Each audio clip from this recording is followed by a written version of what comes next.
욥기서 23장 10절입니다. 우리 함께 크게 읽습니다. 시작. 그러나 내가 가는 길을 그가 아시나니 그가 나를 단련하신 후에는 내가 순금같이 되어 나오리라. 아멘. 함께 따라할 거예요. 승리와 패배.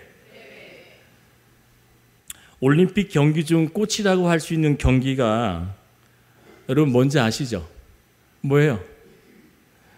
네, 달리기 육상 종목이 꽃이잖아요. 그 중에 가장 사람들이 제일 많이 표를 끊고 보는 경기가 100m 달리기잖아요. 근데 저는 그 100m 달리기보다도 더 흥미로운 경기가 하나 있어요. 그것은 달리기는 달리기인데 허들 경기, 또 장애물 경기 혹시 아시나요? 허들이 중간중간 있고 또 하나는 뭐가 있어요? 물도 있잖아요. 물도. 보셨나요? 네.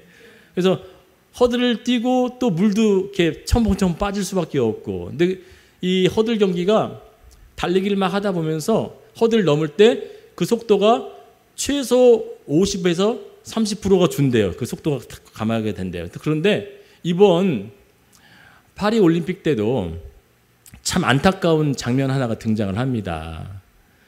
거의 우승 후보였던 메달권 안에 들어갈 수 있을 만한 영국 여자 선수가 마지막 허들을 남겨두고 그 허들을 넘다가 넘어져 버려요. 그래서 예선을 통과 못해서 그 3등 안에만 들어오면 뭐예요? 결승전에 올라갈 수 있잖아요. 근데 이 여자가 3등까지 달렸어요. 3등까지 달렸는데 허들 하나 잘못 넘고서 어떻게 됐냐면 넘어져 버려요. 한번 봅시다. 3등은 4등까지가 된다고 하더라고요. 예선이 최소 4등까지만 들어와도 결승에 올라갈 수 있었는데 이 여자가 3등으로 달리고 있었어요. 근데 마지막 뭐였어요? 그 허들에 걸려 넘어져가지고 예선에 탈락해버렸어요. 거의 우승 후보였는데. 여러분, 우리도 인생을 살다 보면요, 잘 달리는 것만 중요한 게 아니죠. 빠르다고 중요한 게 아니에요. 장애물을 만나나요, 안 만나나요? 장애물을 만나요. 걷다 보면 또 뛰다 보면 장애물을 만나는데 그 장애물을 잘 넘어야 되는 게 우리에게 필요한 것이고, 아무리 빠르고 아무리 잘 뛰고 아무리 오래 뛰어도 장애물에 걸려 넘어지면 사실 그 넘어짐으로 인해서 우리 삶에 큰 실패와 패배를 경험하게 된다는 것입니다. 그래서 오늘 저는 5번째 시간으로 나눌 주제가 바로 승리에 관한 이야기인데, 좀 더 깊숙이 이 승리에 관한 것을 들여다보면 내가 언제 어느 상황 어느 순간에 장애를 만났을 때 어떻게 하면 승리를 할 수 있는 것이 좋은지를 다루고자 오늘 한다는 거예요. 왜요? 우리는 그냥 두면 다 잘 살아갈 수 있지 않습니까? 인생의 패배를 겪는 일은 어디에서 판가름 나냐? 바로 장애물이 어떻게 우리가 극복해내느냐가 다 달라지는 거죠. 사람들에게 똑같이 장애물이 주어집니다. 하나님은 너무너무 공평하세요.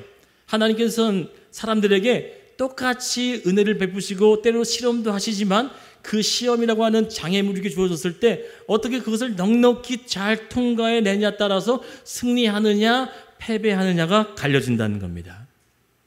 제가 어릴 적만 해도 이러한 설교를 아마 여러분 귀에 듣기 좋았고 또 되게 감동받았을 겁니다. 예수를 믿으면 여러분 삶에 어려움이 없을 것입니다. 맞아요, 틀려요? 맞아요. 내가 열심히 믿었는데 정말 성실히 예수님을 잘 따르는데 장애물 없던가요? 있어요. 그리고 그것이 온전한 설교가 아닌 것을 제가 나중에 신학교도 가고 성경을 더 보게 되니까 그게 아니더라고요. 왜요? 여러분, 성경에서도 이스라엘 백성들은 어떻게 합니까? 애굽에서 출애굽을 시켰죠. 애굽에서 출애굽시킨 후에 평탄길을 걸었습니까? 꽃길만을 걸었습니까? 아니죠. 그 길을 걷기 전에 어떤 일이 벌어졌습니까?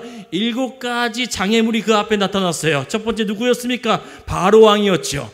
바로왕이 10번째까지도 뭐예요? 강팍한 마음으로 그들을 놓아주지 않았습니다. 가까스로 그 바로의 마음을 정말 잘 이렇게 이해시켜서 통과시켜줬더니 그 앞에 기다렸던 게 뭐예요? 두 번째 뭐가 기다렸어요? 홍해가 기다린 거예요. 그 홍해 다음에 뭐가 기다렸습니까? 광야였어요. 광야. 세 번째 광야 뒤에 뭐가 있었어요? 광야를 통과해내서 이제 또다시 하나님이 약속한 땅으로 들어가려고 했더니 뭐가 눈앞에 펼쳐졌습니까? 요단강. 요단강을 또 건넜어요. 건넜더니 뭐가 기다리고 있어요? 그 당시 때 초롱성이랑 같은 여리고성이 기다리고 있는 거예요. 여리고성을 탁 무찔러 놨더니 그 다음 또 뭐가 기다려요? 아이성이 기다립니다. 아이성. 야, 이제 아이성까지 다 무찔렀죠. 이제는 그 땅을 차지하겠다라고 들어갔던 그 곳을 들어가 봤더니 뭐가 기다리고 있어요? 7 거민 족속들과 전쟁을 벌여야 돼요. 여러분, 우리 예수님을 믿는 자들이 하나님을 믿었다고 해서 꽃길만 걷는 게 아닙니다. 평탄한 길만 사는 것이 아닙니다. 하나님을 믿는 그 순간부터 우리는 우리의 삶에 하나님의 온전한 뜻을 나타나기 위해서 우리에게 하나님께서 뭘 두시냐면 장애물을 두신다는 거예요. 허들처럼 우리의 과정을 뛰어넘어서 이겨내야 될 장애물을 하나씩 둔다는 거예요. 그 장애물을 통과해내지 못하면 그 장애물에 계속 걸려서 11길만 가면 될 것을 40년 걸렸고요. 금방 쉽게 무찌를 수 있을 만한 아이성도 패배하고 말았어요. 장애물이 뭐냐면 그 장애물은 곧 우리를 시험하고 조사하고 단련하는 하나님의 놀라운 법칙이 담겨 있다는 거예요.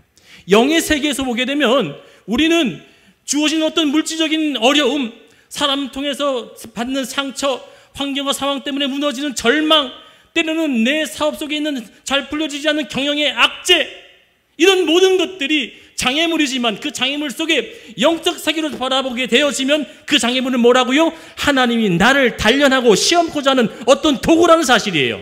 그것을 뛰어넘지 않고는, 그걸 해결하지 않고는 하나님이 그 다음 단계로 여러분을 일으켜내지 않는다는 사실이에요.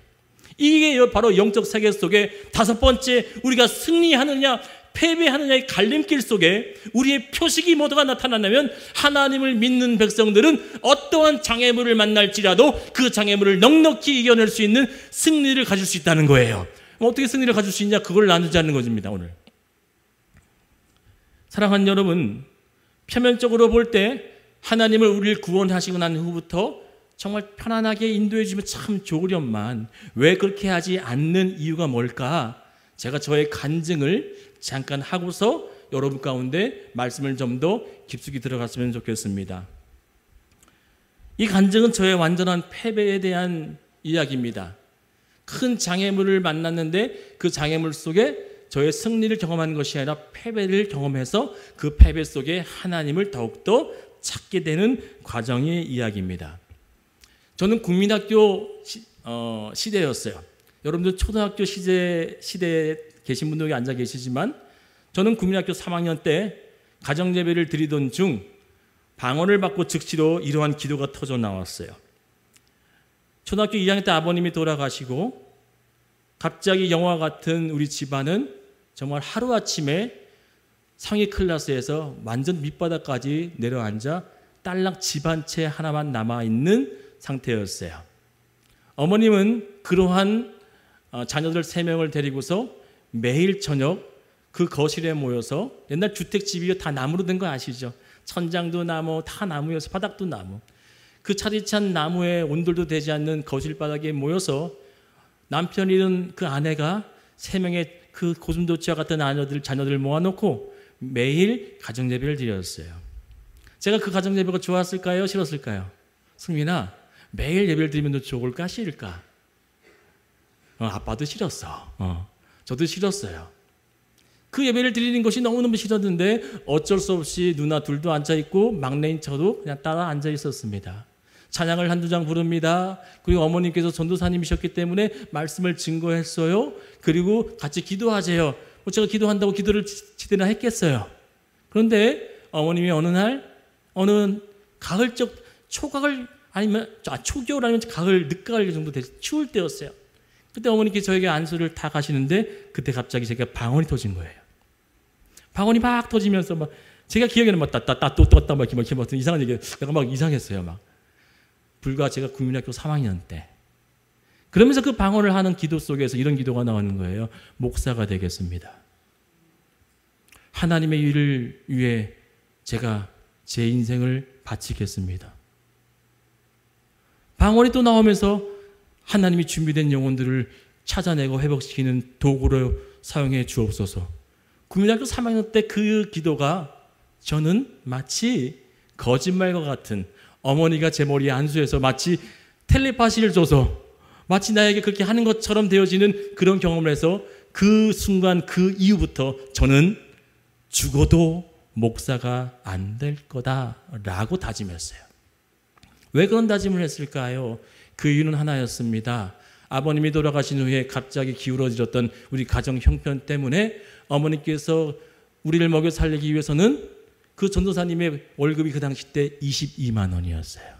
얼마였다고요? 200이 아니라 22만 원. 그 당시 때 파출부가 50만 원 받을 때였어요. 파출부가 뭔지 아시죠? 남의 집 식모 가정부 하는 사람이었어요. 근데 전도사님이 그 월급 반도 안 되는 곳을 가서 살다 보니까 너무너무 힘들었겠죠. 그래서 우리는 그 당시 때 어떻게 했냐면 교회에서 성도들이 각자 모아주는 성미가 뭐예요? 각자 집에서 쌀을 갖고 오는 거예요. 그 쌀을 퍼다가 우리 교회에서 우리에게 주는 건데 그 쌀을 볼 때마다 눈물이 흘려지는 거예요. 왜요? 쌀 색깔이 다 틀려요. 밥을 하면요, 지금은 시대가 좋았잖아요. 누구는 어떤 쌀, 누구는 정부미, 누구는 어떤, 하여튼 그 쌀 색깔이 다 틀려서 밥을 하게 되면 이게 쌀밥인지 흰밥인지 모를 정도로 그런 밥을 내가 먹다 보니까 결심을 한 거예요. 전도사가 되어지거나 목사가 되면 어떻게 산다? 가난하게 사나 보다. 그 어릴 적 단순한 생각으로 목사가 되어지면, 전도사가 되어지면, 아니 하나님의 일을 하게 되어지면 파출부도 50만 원 받는데 겨우 22만 원 받는 그런 가난을 살게 되어지는 그런 삶 난 싫어 라고 하면서 국민학교 3학년 때 내 입술로 나왔던 그 방언 기도의 통변을 제가 막았어요.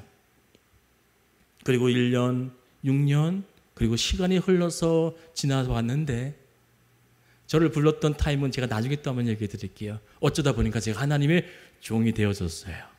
가고 싶지 않았는데 하나님께 억지로 뛰려면서 하나님의 종이 되어졌던 것도 제가 나중에 기회 되면 말씀드릴게요.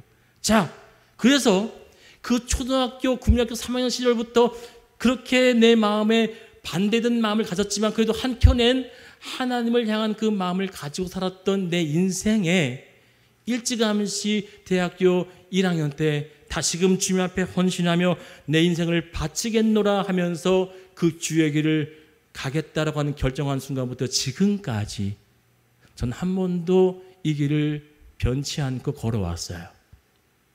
대학교 1학년 때부터 지금까지. 너무나도 젊은 나이죠. 한편으로 이 마음속에는 이러한 기대감이 있었습니다. 제 나이 40대 이 교회를 개척했습니다. 제 동기보다도 훨씬 빨리, 그 누구보다도 훨씬 더 일찍 교회를 개척한 목사 중에 하나였어요.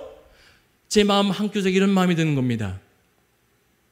이렇게 열심히 청년의 때에 젊을 때 내 인생을 바쳤으니 하나님이 나에게 뭘 주실 것 같다? 복 주시겠구나. 이렇게 헌신했으니 하나님께서 은혜를 부어주시겠구나 라고 하는 저만의 계산법이 있었습니다. 그러나 여러분 현실이 어때요? 우리 교회 어떻습니까? 육으로 보여지거나 겉으로 보여지는 육의 세계로 바라보면 여전히 우리 교회는 복받은 교회가 아닌 것처럼 보여요. 저 역시 그런 생각을 가지고 약 7년쯤 되어지는 때에 제가 극심한 우울증에 빠졌어요. 그 당시 때 무엇이 겹쳤을 때였습니까? 코로나가 겹칠 시대였어요. 더욱더 교회의 분위기는 더 깔아앉아지게 되어지고 저의 목회의 힘은 더욱더 승승장구하는 것이 아니라 더 우울감에 빠지고 좌절감을 맛보며 깊숙이 제 마음 깊숙이 우울감과 절망에 빠져 있었어요. 겉으로 내색하지 못하는 성격이다 보니 늘 웃으며 늘 힘있게 복음을 전파했지만 제 마음 한구석엔 뭐였다고요? 이것이 맞나? 하나님, 나 정말 제대로 가고 있는 거 맞습니까? 주님, 나를 그 국민학교 3학년 때 부르셨는데 그 부르심이 정말 변함이 없는 거 맞습니까? 하나님, 나 정말 정직히 성실히 착하게 청결하게 이렇게 젊은 나이 때부터 지금까지 헌신하며 왔는데 이 모양 이 꼴이 뭡니까? 라고 하는 투정이 저에게부터 나오는 거예요. 약 7년째 되어는 그 타이밍에 겉으로 내색할 수 없어도 내 마음 그 깊숙한 곳에는 하나님을 원망하며 마치 하나님 나 왜 불렀어요? 라고 하는 그 투정의 소리가 제 안에 넘쳐났었습니다. 그런데 어느 날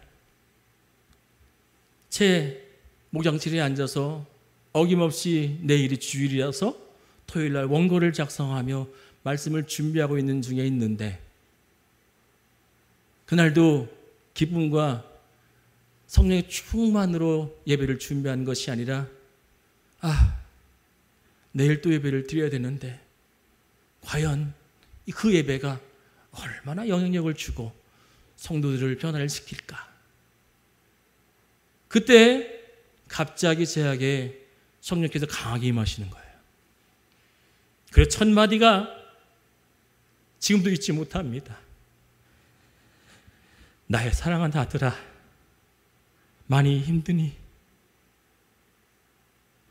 제가 뭐라고 얘기했을 것 같아요? 네, 나 너무 힘들어요. 너무 고통스러워요. 그렇게 얘기했어요. 제발 저 좀 어떻게 좀 해주세요 라고 하는, 내가 주님 앞에 뭘 잘못했는데, 뭐가 부족한데 젊은 나이 때부터 이렇게 열심히 헌신하며 그 청춘의 때를 다 바쳤는데 저에겐 뭐가 남았습니까? 늘 무너지는 교회, 성도들의 그 변하는 마음, 마치 나는 그동안 아무 쓸모적이 없는 것처럼 서 있는 목사였을 뿐 같은데 이 길 계속 걸어가야 합니까? 그때 그 두 번째 음성이 저를 무너지게 만들었어요. 날이 날카롭게 세워져서 하나님께 저항하며 대항했던 그 마음속에 두 번째 음성이 들리는데, 그 두 번째 음성이 제가 완벽히 무너졌어요. 뭐라고 하셨냐면, 내가 너를 다 안다.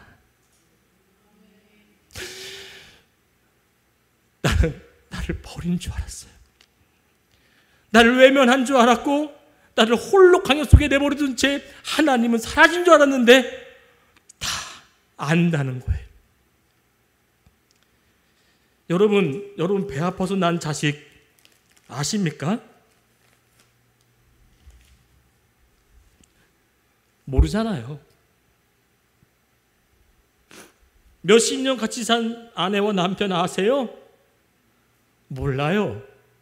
그런데 그 하나님이 나에게 향해서 다 안다라고 하는 그 음성은 정말 알기 때문에 그 안에 감동이 되는 거였어요.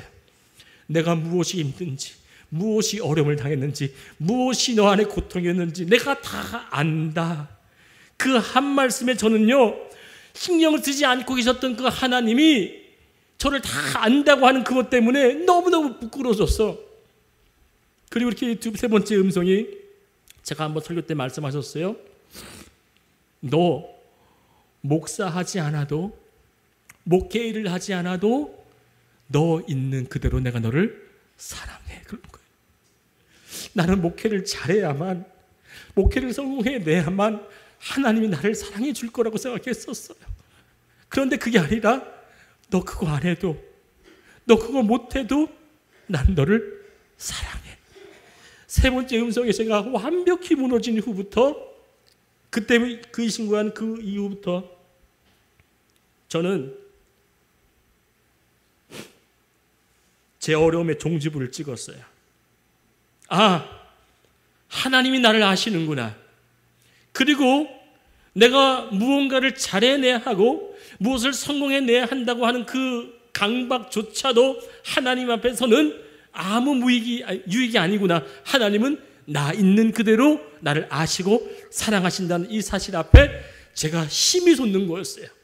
그리고 바라봤더니, 교회를 바라봤고 성도를 바라봤더니 그때부터 뭐가 보여지냐면 아무 문제가 없어 보이는 거예요. 문제가 될 만한 성도들도 문제가 될 만한 성도로 보이지 않고, 문제가 되어졌던 문제도 문제처럼 여겨지지 않는 이유가 뭐냐면 하나님이 아신다는 것, 하나님이 나와 함께 하시고 내가 그것을 잘하나 못하나 중요한 것이 아니라 하나님은 나 있는 그대로 사랑하신다는 그 사랑 때문에 제 안에 회복되어지는 그 능력을 경험하게 됐다는 거예요. 저의 패배는 무엇이냐면, 마치 내가 무언가를 잘 해내야만 하고 하나님 앞에 마치 우쭐대을 수밖에 없는 내 노력과 성과와 재능과 내 피와 땀방울을 내놨다는 것. 하나님은 그걸 계산치 아니하시고 뭐 하신다고요? 있는 그대로의 내 모습을 하나님은 늘 그동안 지켜보시고 아셨다는 거예요. 오늘 성경은 저희의 또 여러분과 우리 모두에게 이런 이야기를 하십니다. 승리와 패배를 주시고자 하는 하나님의 그 갈림길에 놓여 있는 우리들에게 하나님의 이 말씀을 한 주간 우리로 하여금 묵상케 하시는 거예요. 같이 함께 읽습니다. 시작. 그러나 내가 가는 길을 그가 아시나니 그가 나를 단련하신 후에는 내가 순금같이 되어 나오리라. 아멘. 개역 성경에 이렇게 나와 있죠. 정금같이 나온다. 정금. 순금과 정금. 여러분, 순금과 정금을 땅에서 캐든지 바위에서 캤을 때 그 금을 완벽히 100%의 순도 높은 금으로 하기 위해서는 반드시 치료할 것이 있어요. 그것이 뭐예요? 불로 연단하는 거예요. 불로 그 모든 것을 지지고 태우고 가열하면 그 안에 있었던 그 순도 100% 외에 있었던 것들이 다 뭐예요? 사라지게 되는 거예요. 근데 그 불이 우리에게 있어서는 고통이죠. 뜨겁고 힘들고 아픈 거예요. 그러나 하나님은 베드로 선생님을 뭐라고 했어요? 불로 연단하여도 없어질 금보다 더 귀하여 너의 믿음의 시련이 뭐 하겠다? 내가 너를 나중에 그 믿음으로 인해서 칭찬과 영광과 존귀를 얻게 하신다고 약속하셨습니다. 아멘인가요? 그렇다면 오늘 이 본문에 우리가 승리하고 패배한 일이 무엇으로 나누어지냐면 분명하게 나와 있는 단어 하나에 집중했으면 좋겠습니다. 다시 한번 봅니다. 시작. 그러나 내가 가는 길을 그가 아시나니 그가 나를 단련하신 후에는 내가 순금같이 되어 나오리라. 여기 단련이라고 하는 이 반이라고 단어는 우리에게 하나님께서 시험하고자 널 조사할 거야. 그럼 조사가 뭐예요? 네가 진짜인지 아닌지 내가 너 한번 조사해 봐야 돼. 내가 너 한번 시험해 봐야 돼. 너가 진짜 참인지 진짜 거짓인지 너를 조사해낼 거야 라고 하는 하나님의 의지가 담겨 있는 거예요. 왜요? 순금처럼 만들어내기 위해서는 내 안에 있는 모든 불순물과 찢기, 저처럼 내가 있었던 나의 어떤 그런 보상심리와 같은 이 마음들이 하나님 보시기에 뭐예요? 정금 속의 불순물이란 말이에요. 이 목사 속에 여전히 내 속에 가졌던 하나님 이런 자였으니까 나에게 축복해 주셔야 합니다 하는 나만의 자만심도 불순물이었잖아요. 그 불순물, 그 믿음 없는 모습을 하나님은 제거하기 위해서 뭐 하는 거예요? 계속 시험을 주시는 거예요. 계속 장애물을 허락하시는 거예요. 그 장애물을 내가 겪을 때 하나님을 어떻게 보냐 따라서 우리의 신앙이 완전히 달라진다는 겁니다. 사랑하는 여러분, 인생의 장애물을 지나고 계신 분이 이곳에 앉아 계신 줄 좀 믿습니다. 어떤 분에게는요, 경제적인 장애물이 지금 아주 극심하게 또한 높이 우리 앞을 막고 있을 수 있어요. 또한 두텁게 내 건강의 문제를 가로막는 일도 있을 수 있습니다. 인간 관계의 장애물, 또 여러 가지 자녀들, 배우자, 또한 상황과 환경의 장애물, 여러 장애물이 있을 것 같아요. 그러나 이 장애물을 허락한 이유를 여러분이 이해하셔야 됩니다. 시험의 종류를 여러 가지 알겠지만 그 시험은 반드시 여러분에게 있어야 할 시험인 것을 여러분들이 인정하지 않으면 이 시험은 계속되어진다는 거예요. 물질에 약한 사람은요, 물질에 대한 검사와 시험을 하나님께서 주신다는 겁니다. 육신에 약한 사람은요, 건강을 계속 하나님께서 건드실 수 있어요. 왜요? 그 육신의 약함 때문에 하나님을 잊어버리거나 중심을 다하지 못하면 하나님 그 육신을 계속해서 만질 거예요. 사람의 약한 사람은 어떻게 하십니까? 계속 그런 사람을 여러분에게 붙이는 거예요. 왜 내 주변에는 왜 그런 사람만 있을까? 여러분, 그 이유를 그 사람에게 두지 마세요. 그 이유는 나에게 있어요. 왜 정금같이 되기 위해서 우리에게 그런 문제를 주시냐면 어떤 부분에 내가 쉽게 시험에 드는지, 그 시험에 넘어지는지, 통과해내지 못하는지 하는 그걸 너무너무 잘 알기 때문에 물질이 약한 사람은 물질을 주시고, 사람이 약한 사람은 사람을 허락하시고, 환경과 상황에 넘어진 사람은 환경과 상황 때문에 넘어질 줄 알기 때문에 그걸 시험 준단 말이에요. 왜요? 여러분, 사진 하나 볼게요. 이게 뭐예요?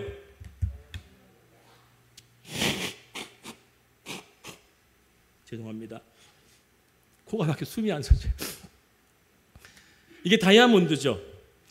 여러분, 이 다이아몬드가 처음에 이렇게 생겨요? 처음부터? 아니에요. 다이아몬드는 뭐예요? 뭐에 속해요? 보석. 석이 뭐예요? 돌. 돌의 한 종류란 말이에요. 돌의 한 종류. 처음에 이렇게 다시 돌같이 캐내어지죠. 근데 이 다이아몬드처럼 예쁘게 만들려면 어떻게 해야 될까요? 어떻게 돼요? 깎고 또 뭐 해야 돼요? 다듬고 광내고 해야 되죠. 그런데 여러분 잘 들으세요. 이 다이아몬드라고 하는 이 광석이 지구의 유일한 광석 중에 강도가 가장 센 90에서 150 파스칼이라고 하는 그 단위가 있어요. 가장 센 그 단위가 다이아몬드예요. 그 다음에 뭐라고요? 루비. 그런데 이 다이아몬드를 깎고 다듬고 이렇게 아름답게 만들기 위해선 루비를 갖다가 100개를 갖고 해도 루비가 다 어떻게 해요? 깨져나가 버려요. 다이아몬드를 깎으려면 뭐가 필요하냐고요? 이해되시죠? 무슨 얘기? 자, 다이아몬드를 깎으려면 뭐가 필요하다고요? 다이아몬드만이 필요해요. 즉 이 얘기는 내가 물질로 늘 시험을 잘 나가면 하나님께 나의 뭘 주셔야 되냐고? 물질을 주셔야지 그 시험을 통과해낼 수 있어요. 사람 때문에 잘 넘어지는 사람입니까? 하나님은 그 사람이 계속 사람을 붙여요. 환경과 상황 때문에 늘 내 믿음이 흔들립니까? 하나님은 환경과 상황을 계속 흔들어요. 왜요? 그 사람을 단련시키기 위한 것은 그 사람에게 맞는 강도 외에는 소용이 없기 때문이에요. 이것이 바로 영적 법칙입니다. 영적 세계 속에 하나님을 단련시키고 훈련시키고 조사해서 시험코자 하나님의 자녀로 탁 드러내기 위해서는 반드시 나와 버금가는 것들로 내 옆에 붙인다는 거예요. 여러분, 내 옆에 있는 사람들, 또한 물질들, 환경들, 그러면 무슨 문제라는 거예요? 따라 합시다. 다 내 문제. 아멘. 진짜예요. 진짜라고요. 하나님의 백성은 하나님이 그 사람을 다룰 때 그 사람을 깎고 다듬고 윤내고 광내려면 필요한 게 뭐예요? 똑같은 다이아몬드 아니면 안 되거든. 똑같은 다이아몬드 아니면 그 사람이 깨져 나가가지고 난 여전히 뭐야? 역시 난 강해. 역시 난 멀쩡해. 이러면 여전히 뭐로 남는 거예요? 여전히 이런 모습인 거예요. 여전히 이런 모습. 그러나 이 모습 되기 위해서는 뭐 해야 돼요? 나와 똑같은 자를 나중에 뭐해요? 받아낼 때. 할렐루야. 나를 욕하고 나를 증오하고 나를 미워하는 자들을 받아낼 때 내가 어떤 모습이 된다고요? 진짜 아름다운 다이아몬드가 나타난다는 거예요. 물질의 영역에서도 마찬가지고 상황과 환경의 영역에서도 마찬가지로 내가 그것을 담아내고 받아들일 때 내 안에 깎여지고 아름다운 보석이 될 줄 믿습니다. 그러게 우리는 어떠한 승리를 해내야 되느냐? 그것은 다른 것이 아니에요. 내가 강하고 내가 깎아줘야 될 그 모든 부분을 인식할 수 있는 것은 어떤 방법으로 그것을 인식할 수 있느냐? 바로 하나님이 계시다 안 계시다. 그 사람에게 하나님이 계시다 안 계시다. 우리는 자꾸 뭘로 봐요? 사탄으로 보잖아. 저만 그렇게 보나요? 저는 이제 그렇게 잘 안 봐요. 이제 그 단계를 넘었죠. 내게 지금 힘듦을 주고 내게 고통을 주고 교회에 어려움을 주는 그것을 사탄의 도구로 쓰임받는 것으로 보지만 그 넓은 차원의 그 모든 것들을 바라볼 때 뭐를 본다고요? 하나님이 지금 우리를 뭐한다? 훈련하고 단련하고 조사하고 시험하고 계시다를 본다는 거죠. 그러면 뭐가 승리할 수 있어요? 하나님이 행하시고 계시니 나는 하나님만 붙잡으면 되겠구나라고 하는 것을 발견해낸다는 겁니다. 왜 그것에서 시험이 드냐면 하나님이 빠지니 그 사람을 보고 사탄을 보니 시험이 드는 거잖아요. 사랑하는 여러분, 우리가 5번째 영적 세계에서 승리할 수 있는 방법은 다른 것이 아니라 바로 내가 갖고 있는 그 모든 삶의 일부분을 우리는 뭐라고 표현합니까? 내가 걸어가고 있는 내 삶의 모든 것들은 길이라고 표현하죠. 길. 근데 그 길을 하나님께서 아신대요. 같이 한번 읽어봅니다. 시작. 그러나 내가 가는 길을 그가 아시나니. 자, 여기 보니까 테레크라고 하는 단어가 뭐가 되어 있어요? 삶의 모든 여정과 삶의 모든 여행을 하나님께서 뭐 하신다? 아시고 함께 동행해 주신다는 사실입니다. 우리가 삶에서 지치고 쓰러지고 실패하는 진짜 이유가 무엇입니까? 나 혼자 걷고 있다라고 하는 그 오해 때문이 아닌가요? 내가 지금 겪고 있는 어려움, 시험이 나 혼자, 나만 홀로 걷고 있다라고 느끼니 뭐 하는 거예요? 힘든 거 아니겠어요? 그러나 사랑하는 여러분, 지금 우리가 겪고 있는 이 시험과 하나님이 단련시키고자 하는 어떤 일이 결코 여러분 혼자 겪는 것이 아님을 믿으시길 축원드리겠습니다. 왜요? 하나님의 자녀가 영의 세계 5번째로 표식이 드러나야 하는 것은 바로 이 고백이 우리에게 다 한동안 나와야 되고, 아니 이거 이번 주 일주일 내내는 이 고백이 여러분 속에 사라지면 안 돼요. 하나님이 지금 여러분께 원하시고 우리 모두 공동체에게 이 마음을 품고 한 주를 살아라 라고 하는 음성으로 들어야 합니다. 같이 크게 읽습니다. 시작. 내 길은 하나님이 동행하신다. 아멘. 내 길이 뭐라고요? 목적지. 길은 목적을 향한 곳이에요. 내 삶의 어떤 목적, 사업을 잘하겠다는 것, 가정을 잘 이끌겠다고, 교회를 잘 지도하겠다고 하는 그 모든 길을 누가 함께 하신다고요? 하나님이 함께 하신다고 기록하고 있지 않습니까? 오늘 욥기서 23장 10절엔 하나님은 분명하게 우리에게 말씀하십니다. 내 가는 길을 내가 안다. 그 길이 사망의 음침한 골짜기를 할지라도 그 길을 내가 너와 함께 하기에 너는 넉넉히 이겨내리라 난 믿는다. 그 고백이 저와 여러분에게 나타나기를 축원드리겠습니다. 누구도 걷고 싶지 않은 사망의 음침한 골짜기와 같은 길을 저와 여러분이 걷는다 할지라도 하나님 한번 보십시다. 하나님은 그 길을 홀로 드는 것이 아니라 그의 오른손에 든 지팡이가 하나님의 지팡이 되게 만들어 주셨고요. 걷게 되어지는 그 모든 길 속에 나를 해하려고 하는 그 모든 것들이 순한 양으로 바뀌게 만드셨다는 사실이에요. 하나님 그 길을 아시니 뭐하신 거예요? 미리 그 길을 준비하시고 그 길을 예비하신다 그랬어요. 세례 요한이 얘기했죠. 나는 그의 길을 예비하고 준비하노라. 그 길을 걷는 그 길에 예수께서 나오셔서 이미 걸으셨던 그 고통의 길을 이제는 우리가 걷고 있기 때문에 염려하지 마시길 축원드리겠습니다. 그 길을 하나님이 이미 거셨고 그 길을 걸어내는 하나님의 자비하신 은혜는 지금 걷고 있는 우리들에게 그 고통과 장애물을 넉넉히 이겨낼 수 있는 그 믿음은 바로 뭐라고요? 이 길은 나와 하나님이 함께 하신다고 하는 믿음으로 한 주간 살기를 축원드리겠습니다. 참고로 이 목사가 요즘에 참 기쁜 게 하나 있어요. 무엇이 기쁘냐면 하나님이 이 목사의 입술을 통해 많이 기도를 시키시고 있는데 그 기도의 내용을 보면서 하나님께서 여러분들 각자 개인마다 행하시고자 하는 그 일들이 너무너무 기대되는 기도의 내용들이 제가 가끔 나와요. 전에는 하나님 용서하시고 그를 자비로 붙들어 주옵시고 이런 기도가 나오는데 요즘부터는 그의 길을 축복하시고 이 기도의 내용이 바뀌어져요. 무슨 내용이에요? 전에는 하나님 품으로 인도하신 걸로 급했는데 지금 뭐예요? 그들의 앞길 속에 하나님의 축복의 길로 펼치시겠다는 약속의 기도가 나온다는 거예요. 이 목사가 얼마나 신이 나고 기쁘겠어요. 여러분 돈 버시는 분, 사업하시는 분 11조 막 엄청나게 10배, 100배 넘쳐날 수 있는 기쁨이 여러분 삶과 나타나기를 축원드리겠습니다. 또한 건강으로 회복을 되찾고 싶으신 분 계십니까? 이 건강도 마찬가지 하나님 붙들고 있는 것이라면 하나님께 언제 쓰겠습니다 라고 하는 그 믿음 가지고 한번 헌신해 보세요. 그러면 그 하나님께서 그 육체도 강건케 되기를 믿습니다. 손만 대는 곳마다 내가 신경 쓰는 곳마다 차 막 어그러지고 망쳐집니까? 그러면 그 길을 하나님에 맡겨보세요. 그럼 하나님이 그 상황과 환경도 뒤바꾸실 줄 믿습니다. 여러분 사탄이 뭘 속이냐면 이걸 속인단 말이에요. 패배는 어떤 환경에서 패배가 나오냐? 승리는 그 인식을 한 것에 승리할 수 있잖아요. 그럼 반대적으로 사탄은 야, 너 혼자야. 네 사업 너 하나님 안 도와주셔. 너 그따위로 사는데, 너 기도도 안 하는데, 예배도 잘 안 드리는데, 너 여전히 세상과 버타고 바람짝 내고 있는데, 너 같은 무슨 집사야? 네가 무슨 목사야? 너 하나님 함께 할 수 있을 것 같아? 안 해! 라고 하는 음성이 뭐예요? 패배를 이끄는 거란 말이에요. 그 패배의 음성에 귀 기울이지 말기를 축원드리겠습니다. 하나님의 음성은 늘 너와 함께 동행한다예요.